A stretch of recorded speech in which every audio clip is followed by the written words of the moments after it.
There's a billionaire hedge private equity guy in the back from Juggernaut. And I asked him, like I shouted out because I already knew what his answer would be. And I said, hey, Craig, tell me what your best vintages ever had been. What time periods were they in? He was like, post-recession. It's like, exactly. The best time to invest, the best time to grow your business, the best time to put ad spend down, the best time to hire people is always post-recession. The problem is we don't plan for it. So then we just panic while everybody else is panicking. I was talking to this entrepreneurial group, and there's guys that are buying a soda company from a Fortune 500 company. It's like a CBD water company for 15 cents on the dollar because they are cutting line items to their business that are not like 10x scalable. So this is going to happen to a lot of people. They're going to have like some little thing they were over here on the side, and then they're going to be like, whoa, I see what's happening in the world. We're just going to cut that because it costs more to grow right now than we need. And you can pick up those assets. So I think one thing I'd like you guys to do right now is one more little exercise, if you'll bear with me. I want you to sit and think about for a moment. If you own a business, who are the people that you think might start having some difficulty that you could start reaching out to, gaining a relationship with, to cultivate in case something goes sideways?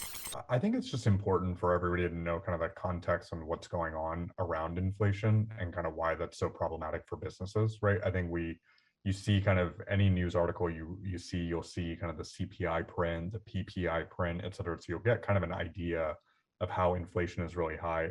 It's important to understand the reason why inflation is really bad for things like risk assets is because the Federal Reserve doesn't have that many tools to combat inflation. The biggest tool that they'll use is they'll raise interest rates. When you raise interest rates, companies are valued as a function of how much cash flow they're going to generate, over their life cycle.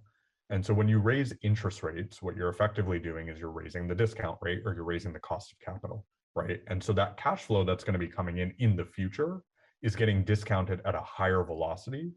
I think it's the best time to be an investor right now, at least since I've seen, probably since right after the pandemic, in a very short, like maybe a 2 or 3 year period. And also it might be one of the hardest or worst times in some instances to be an investor. I think if you don't have a hangover from poorly allocated capital before, like you made bad decisions previously, like now is a really good time to start getting in the game. And maybe now meaning the next year. I'm not saying you should go throw money into the stock market or something like that. What do you think? Yeah, I think that's right. And I think it's because there's so much opportunity, but there's also so much noise. Find ways to win regardless. That's the goal today, that you leave with like at least 2 to 3 different things that you can execute on in a myriad of ways for you to make money despite the market contracting. I think there's a way to do this by either buying businesses, growing the businesses you already have, either through acquisition or organic growth, or investing. Because people like to frame it with money, I think you can think about this in a way to, in your personal pocket, put dollars, but you could also think about it in a way to create long-term portfolios. So a lot of the best deals that were raised in Silicon Valley over the past, well, really since 2008, 9, the trick to being a good investor was deal access. It was like, who do you know and can you get into the best deals? And that's going to soon start to flip, I think, to actually be who has capital and is willing to commit in this environment. And so if you look back historically over funds or from very wealthy humans' own portfolio allocation, when most people make the most money is in a down market like this.